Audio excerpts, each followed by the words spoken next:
채워질 수 있도록 주여 축복하여 주옵소서. 감사드리며 예수 그리스도의 이름으로 기도드립니다. 아멘. 자, 우리 성경 말씀 함께 보겠습니다. 성경 말씀은 사도행전 2장입니다. 사도행전 2장 1절에서 4절까지 말씀 보겠습니다.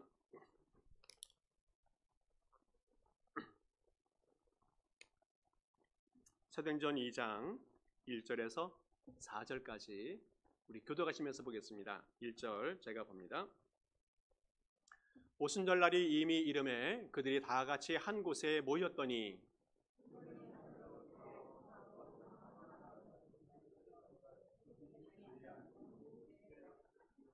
마치 불의 혀가처럼 갈라지는 것들이 그들에게 보여 각 사람 위에 하나씩 임하여 있더니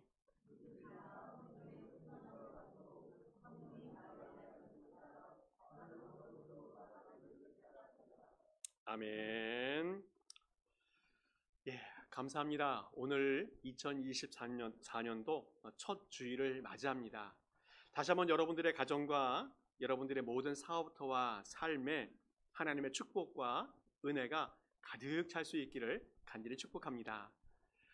하나님께서 올 한해 여러분들에게 어떠한 소망과 또 어떠한 계획을 주셨는지 모르겠습니다. 저도 올 한해 교회를 섬기면서 어떻게 하는 것이 하나님의 기쁨이 되어질까에 대한 고민을 많이 하면서 올 한해는 구역 사역에 조금 더 집중을 할 수 있는 그런 사역이 되면 좋겠다 하는 마음이 들었습니다. 3년 반 동안 팬데믹 코로나 기간이 지나면서 사람과의 관계가 많이 단절되어지고 멀어진 것 같습니다. 그래서 그런지 어린아이들은 사람 관계하는 것이 잘 훈련이 되어져 있지 않고 사람 만나는 것이 어색하고 또 어려운 그런 상황에 처해졌는데 어른들도 그런 상황들이 많이 발생하는 것 같습니다. 관계 회복을 잘 하고 인간관계를 잘 하는 것, 이것이 좀 필요한데 이것은 단시간 안에 해결되지를 않는 것 같아요. 시간이 많이 필요하고 많은 훈련과 노력이 있어야 이 일이 가능해지는 것 같습니다. 사람과의 관계가 돈독해지고 친밀해져야 하는 이유가 있습니다. 그것은 사람과의 관계는 사람과의 관계에서 끝나지 않는다는 겁니다. 하나님과의 관계에 큰 도움이 되고 유익이 되어진다는 거예요. 그래서 하나님께서도 말씀하지 않습니까? 하나님 사랑하는 거하고 사람 사랑하는 거하고는 같은 동급으로 주님께서 말씀해 주셨어요. 우리 교회 생활하게 되어지면 하나님과의 관계뿐만 아니라 사람과의 관계, 이 두 가지로 크게 양분해 볼 수 있는데 종종 보면 교회에 시험이 들어서 문제가 생겨서 교회를 떠난 사람들이 있는데 대체로 보면 하나님과의 관계에서 문제가 생긴 거라기보다는 주로 사람과의 관계 때문에 교회를 떠나는 경우들이 대부분인 것 같습니다. 사람과의 관계가 잘 안 되는 사람은 하나님의 관계도 잘 안 됩니다. 왜 그런가 하면 그 사람의 성향이 자기 중심적이기 때문에 그래요. 자기 중심적인 사람이 사람과의 관계도 잘 안 되고 하나님과의 관계도 잘 안 된다는 겁니다. 우리의 신앙의 삶이 폭이 넓어지고 깊어지고 또 커져야 사람과의 관계도 잘 되어지고 하나님과의 관계도 잘 되어질 수 있다는 거예요. 올 한 해는 우리 교회가 뿐만 아니라 우리 구역의 사역을 통해서 우리의 인격과 우리 인간의 관계들이 좀 더 넓어지고 깊어지는 축복이 있기를 간절히 바랍니다. 근데 이것은 자연스럽게 되어지는 것이 아니라 많은 훈련과 노력이 필요하다는 거예요. 구원받는 것은 하나님의 은혜로 공짜로 받아서 그냥 쉽게 얻어질 수 있는 것처럼 여겨지지만 신앙이 성숙되어지고 성장하는 것은 훈련과 노력이 반드시 필요하다는 겁니다. 그래서 그런지 바울도 죽을 때까지 내가 믿음의 싸움을 싸우겠다는 그런 고백을 한 내용이 나와요. 디모데전서 6장 말씀을 보게 되어지면 이 말씀이 있습니다. 우리 같이 한번 읽어보겠습니다. 시작. 오직 너 하나님의 사람아 이것들을 피하고 의와 경건과 믿음과 사랑과 인내와 온유를 따르며 믿음의 선한 싸움을 싸우라. 영생을 취하라. 이를 위하여 내가 부르심을 받았고 많은 증인 앞에서 선한 증언을 하였도다. 아멘. 하나님의 사람은 믿음의 선한 싸움을 싸워야 되는데 죽을 때까지, 주님 만나는 그날까지 믿음의 선한 싸움을 싸워야 한다 말씀하고 있습니다. 그래야 영생을 취할 수 있다 주님께서 말씀하고 있습니다. 그래서 오늘부터 4주간 동안에 우리 구역의 이름이 4가지 아닙니까? 예루살렘, 안디옥, 고린도, 빌립보, 이 교회의 모습을 한번 살펴보면서 이 교회의 아름다운 점, 또 좋은 점들을 우리가 좀 배우는 시간이 되면 좋겠다 싶습니다. 그래서 우리 교회가 어떻게 하면 더 좋은 교회가 될 수 있는지, 우리 구역이 어떻게 하면 더 좋은 구역이 될 수 있는지 한번 생각해보는 그런 시간이 되면 좋겠습니다. 먼저 예루살렘 교회입니다. 예루살렘 교회는 기독교 역사의 첫 번째 교회입니다. 그래서 많은 사람들이 초대교회라고 말할 때는 주로 이 예루살렘 교회를 지칭하게 되어집니다. 많은 사람들은 처음에 생긴 이 예루살렘 교회를 본받아야 된다, 배워야 된다, 따라가야 된다, 이런 강조의 말씀들을 많이 하고 있습니다. 맞습니다. 예루살렘 교회는 좋은 교회이기 때문에 분명히 본받아야 되고 배워야 되고 따라가야 합니다. 그런데 첫 번째 생긴 교회이기 때문에 무조건 좋은 교회라 그리고 따라가야 된다, 이것은 아니라는 거예요. 역사와 전통을 가진 많은 좋은 교회들이 있기도 했지만 어떤 교회는 모범이 되지 못하는 교회도 많이 있었기 때문에 그렇다는 겁니다. 오늘 예루살렘 교회는 처음에 이 땅에 생긴 교회이기 때문이 아니라 그 안에 여러 가지 좋은 점들이 많이 있고 우리가 배워야 될 점들이 많이 있는데 오늘 크게 3가지만 한번 살펴보겠습니다. 더 많은 것들이 있겠지만 크게 3가지만 살펴볼게요. 먼저는 교회가 성령이 충만한 교회였다는 겁니다. 예루살렘 교회는 오순절 날 성령이 강림하시면서 태어난 교회가 이 예루살렘 교회가 되어지겠습니다. 그래서 이 예루살렘 교회는 성령이 충만한 그런 교회이었습니다. 그래서 예루살렘 교회의 생일은 오순절 날이라고 말하면 될 것 같습니다. 오늘 우리 교회의 생일이 오늘인 것과 의미가 있는 것 같습니다. 오늘 성경 말씀 다시 한번 읽어보겠습니다. 오늘 성경 말씀 1절부터 4절까지 있는데 다시 한 번만 읽어보겠습니다. 제가 1절 읽습니다. 오순절 날이 이미 이름에 그들이 다 같이 한 곳에 모였더니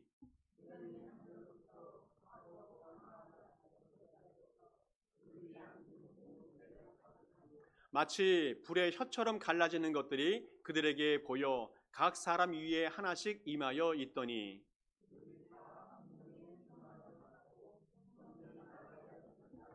다른 언어들로 말하기를 시작하니라. 아멘. 오순절 날이 되었습니다. 예루살렘 한 모퉁이에 있는 마가의 다락방에 120명의 성도들이 모였습니다. 기도에 집중을 하였습니다. 그때에 하늘에서 성령이 임재하시고 그 120명의 사람들이 모두가 다 성령의 충만함을 받았다. 오늘 그 말씀이 되어지겠습니다. 오늘 사건에서 정말 성령이 임하셨는데 중요한 단어가 하나 나와요. 2절 처음에 보게 되어지면 호련히 하늘로부터 성령이 임하셨다는 겁니다.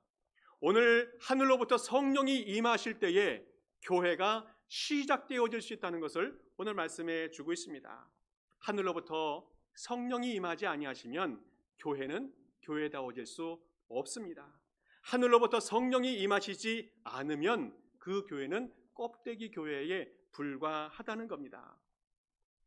이 지구상에 종교가 한 3,000개 정도가 있다고 해요. 큰 종교도 있고 아마 작은 종교들도 있는 것 같습니다. 그거 보면 종교들 중에 크게 2 종류를 나눠볼 수 있는데 하나는 땅에서 하늘로 올라가는 그런 종교가 있어요. 그리고 또 하나는 하늘에서 땅으로 내려오는 그런 종교가 있습니다.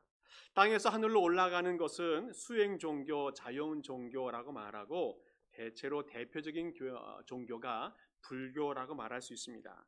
열심히 노력하고 수고하고 수행을 잘하면 구원을 받을 수 있다고 이야기합니다. 그러나 실제로는 불가능합니다. 반면에 하늘에서 내려오는, 하늘의 영원히 이 시간대로 내려오는 그런 계시의 종교, 은혜의 종교가 있는데 바로 우리 기독교가 그 은혜와 계시의 종교가 되어지겠습니다. 예루살렘 교회가, 모든 교회가 하늘로부터 임하는 성령의 임재가 있어서 그 교회가 시작되어야 바른 교회가 되어질 수 있습니다.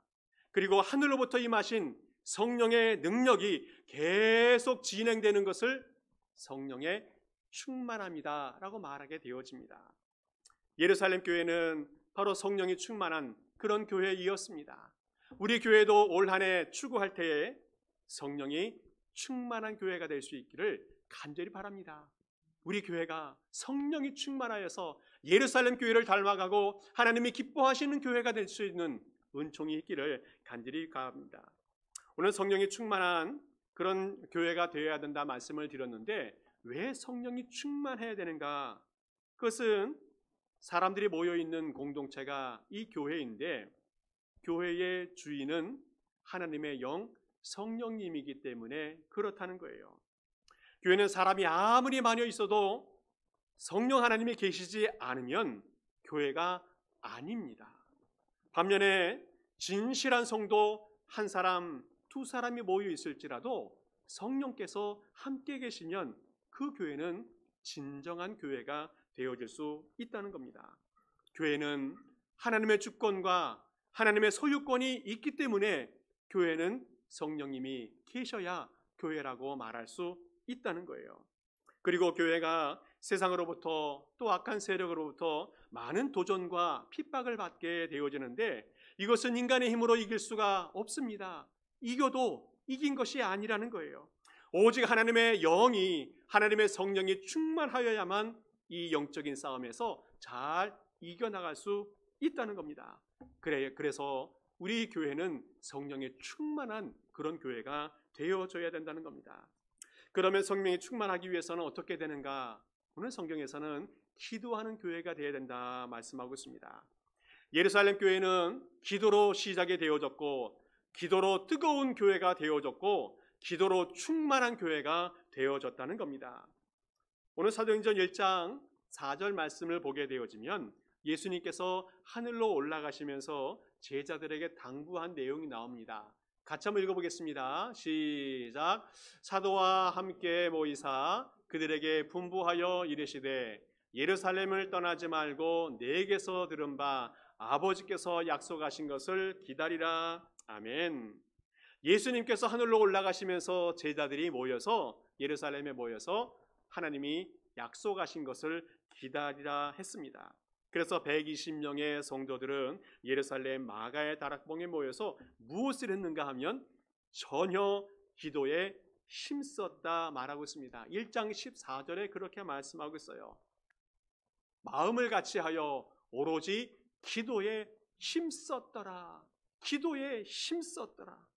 기도하는 가운데 또 기도를 전념하는 가운데 성령이 임하시게 되어진다는 겁니다.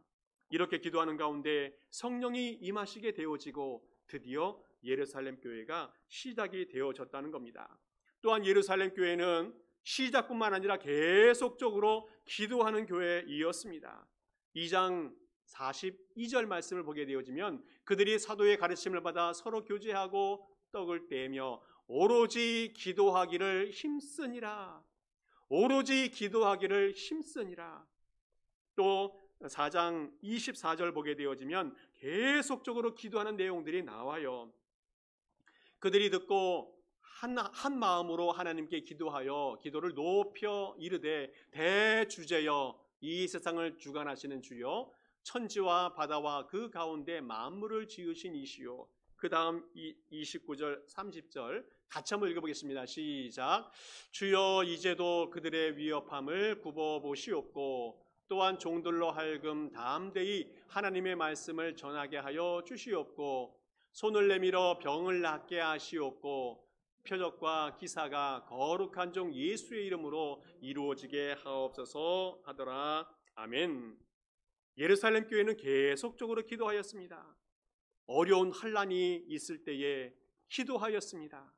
계속적으로 복음 사역을 잘 감당할 수 있도록 위해서 기도하였습니다. 질병과 약함이 있을 때에 치유될 수 있도록, 회복될 수 있도록 위해서 계속 기도하였습니다. 예루살렘 교회는 교회가 성장한 후에도 계속 기도에 집중한 것을 보게 되어집니다.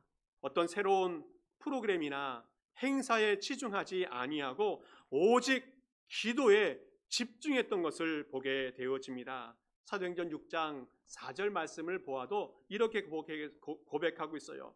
우리는 오로지 기도하는 일과 말씀 사역에 힘쓰리라. 이것은 사도들의 고백입니다.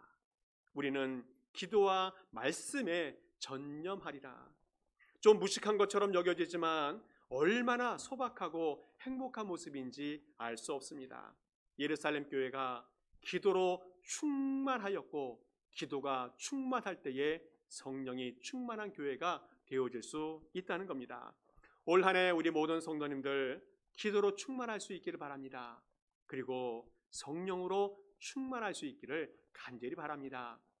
또한 우리 교회가 예루살렘 교회가 어떤 교회였는가 하면 비전이 있는 교회였다고 말씀하고 있습니다. 오늘 성경 말씀 2장 16절 17절 말씀을 보게 되어지면 요엘의 예언의 말씀이 임한 것을 보게 되어지는데 제가 첫 줄 반만 읽고 여러분들이 그 뒤부터 읽으면 좋겠습니다. 이는 곧 선지자 요엘을 통하여 말씀하실 것이니 일러스되 하나님이 말씀하시기를 말세에 내가 내 영을 모든 육체에 부어주리니 너희의 자녀들은 예언을 할 것이요 너희의 젊은이들은 환상을 보고 너희의 늙은이들은 꿈을 꾸리라. 아멘. 예수님이 오시기 전 700년 전에 교회가 탄생하시기 700년 전에 요엘이라고 하는 선지자가 예언을 했는데 그 예언이 성취되어지는 내용을 이야기하고 있습니다. 성령이 임하시게 되어지면 젊은이들이 환상을 보게 되어지고 그것이 자녀들이 꿈을 꾸게 되어진다고 말씀하고 있습니다.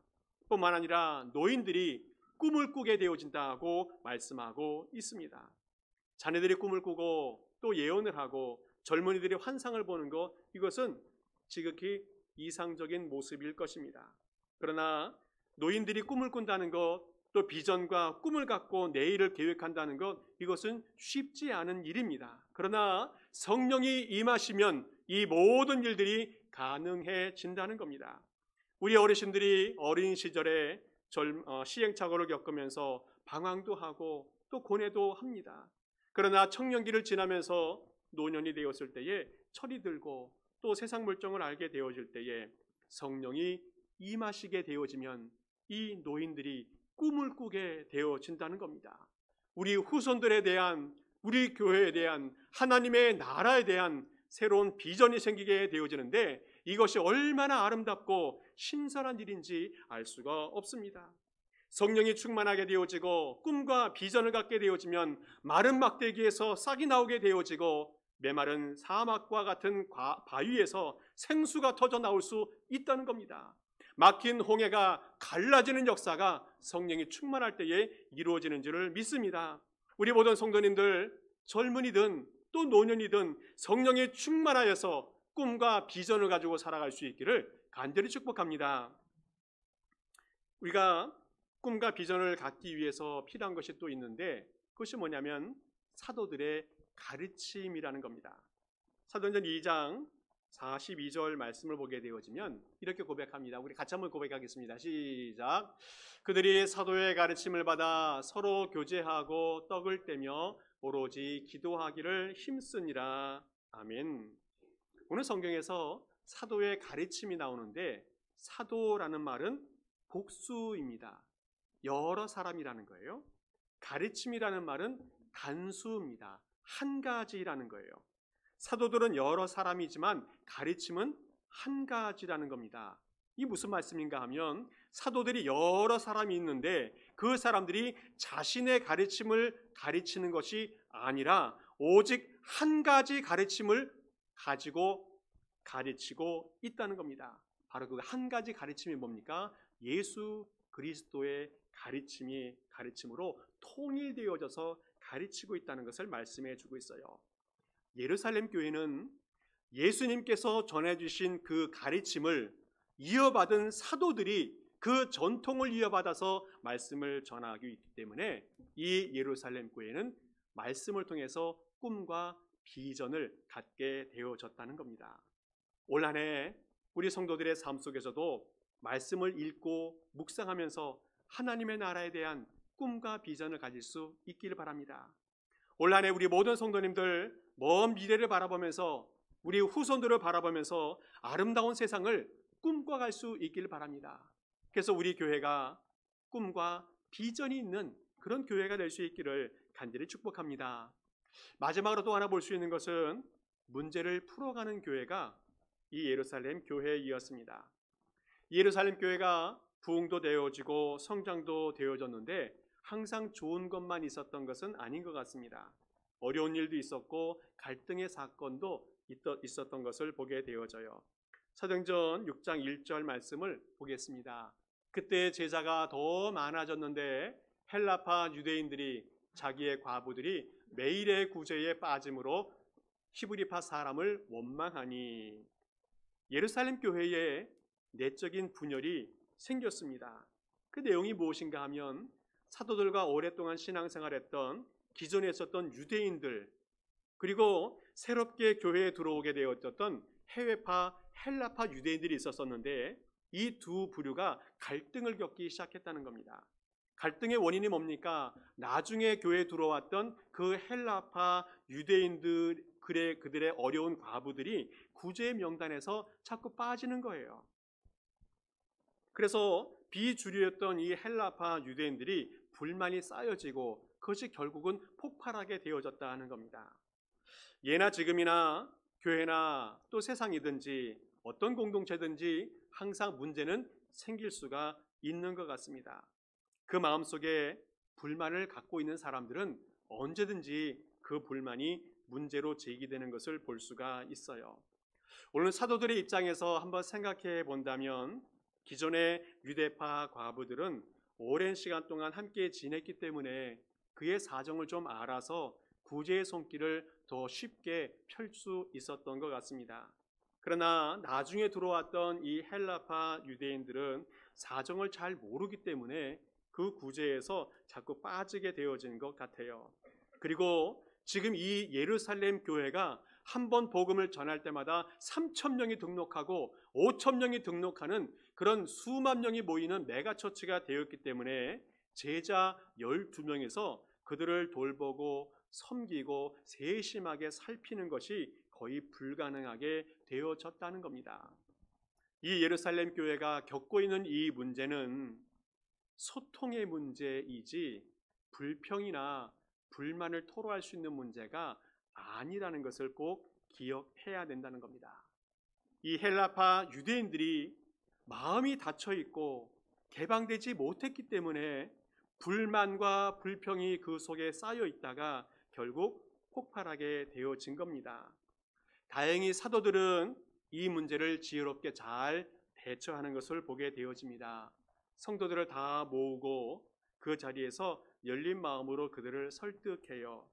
불평하고 원망하는 사람들에게 책임을 돌리지 아니하고 이 모든 문제의 근원은 사도들 자신들에게 있음을 고백하면서 문제를 풀어가는 것을 보게 되어집니다. 사도행전 6장 3절에서부터 7절까지 말씀을 보게 되어지면 어떻게 문제를 풀어가는지 한번 읽어보겠습니다. 우리 교독하며 보겠습니다. 3절 제가 읽게요. 형제들아 너희 가운데 지혜와 성령과 지혜가 충만하여 칭찬받는 사람 7을 택하라. 우리가 이 일을 그들에게 맡기고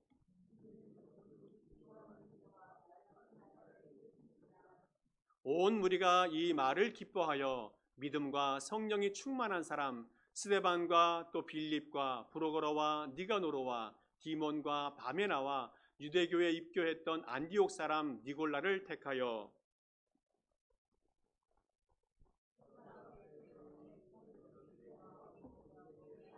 같이 읽겠습니다. 하나님의 말씀이 점점 왕성하여 예루살렘에 있는 제자의 수가 더 심히 많아지고 허다한 제사장의 무리도 이 도에 복종하니라. 아멘. 사도들은 생각합니다. 성도들이 교회를 찾아오는 것은 은혜를 받기 위해서, 또 은혜를 사모하여서 그 마음에 갈급한 영적인 욕구들이 채워져야 되는데, 사도들이 구제하는 것에, 행정 업무에, 관리 업무에 너무 매여 있다 보니까 본질적인 교회 사역에 힘을 쏘지 못한 것에 대한 책임을 느끼고 있었다는 겁니다. 그래서 회중들 앞에서 이 모든 문제는 자신들의 불찰이라는 것을 인정하게 되어집니다. 오늘 여기서 교회 리더들은 문제의 근본적인 원인을 어디에서 찾아야 되는지 잘 살펴볼 수 있기를 바랍니다. 교회의 모든 문제의 근원의 문제들은 다 리더들에게 있고, 그들이 문제를 어떻게 풀어가는지 하나님께 지혜와 방법을 구하는 자세가 필요하다는 겁니다. 그래서 7명의 집사님을 선택한 것을 제안하고 그들에게 행정적인 일들, 관리하는 업무들을 맡기게 되어지고, 사도들 12명은 기도하는 일들과 말씀 전하는 일에 전념하겠다 제안을 하게 되어집니다. 그리고 성경 말씀처럼 성령과 지혜가 충만한 사람, 칭찬받는 사람 7명을 선출하게 되어져요. 그런데 잘 보시면 알겠지만 이 7명의 집사님들은 소외받았던, 또 그 구제에서 빠졌던 그 헬라파 사람들만 뽑게 되어집니다. 그래서 그들로 하여금 어려운 사람들을 더 잘 돌볼 수 있는 기회를 주었어요. 7명의 집사님들은 구제와 행정 업무를 담당하게 되어지고, 또 12제자는 기도하는 일과 말씀 사역에 전념을 하게 되어집니다. 업무를 잘 분담하고 또 잘 협력하면서 목회자는 목회자의 사역을 감당하고 성도는 성도의 사역을 감당하면서 사역이 균형을 이루게 되어졌습니다. 얼마나 중요한 일인지 알 수 없습니다. 사역이 잘 분할되어지고 또 잘 협력할 때에 교회가 아름답게 되어지고, 오늘 마지막 가사처럼 허다한 무리가 그 도에 복종하게 되어지고 제자의 수가 많아진다, 교회가 부흥되고 성장되어진다 말씀하고 있습니다. 문제가 문제로 끝나버리면 안 된다는 겁니다. 그 공동체가 발전하고 성장할 수 있는 계기가 되어줘야 됩니다. 문제가 문제에 머물러 버리고 분쟁하고 갈등하고 싸우고 다투게 되어지면 교회는 금방 무너집니다.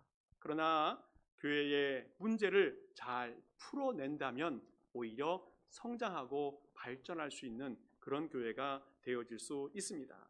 그러므로 문제가 생기는 것에 대해서 두려워할 필요가 없습니다. 담대하게 맞서고 해결하고 풀어내는 우리 교회 성도들 될 수 있기를 간절히 축복합니다. 말씀을 정리합니다. 교회는 기도하면서 하나님의 성령이 충만하여야 바른 교회가 될 수 있다 말하고 있습니다. 교회는 예수 그리스도의 가르침으로 통일되어져서 꿈과 비전을 가지고 있어야 된다 말씀하고 있습니다. 교회는 문제가 생겨도 잘 풀어내고, 그래서 그 교회가 발전하고 성장되어야 된다 말씀하고 있습니다. 예루살렘 교회가 바로 이런 교회였습니다. 그리고 부흥하며 성장하는 칭찬받는 교회가 되어졌습니다. 올 한해 2024년도 우리 모든 성도님들, 또 우리 교회가 이런 소원과 이런 꿈을 가지고 교회 사역을 해가면 좋겠습니다. 올해는 우리 교회가 기도하면서 성령이 충만한 교회가 될 수 있기를 간절히 바랍니다.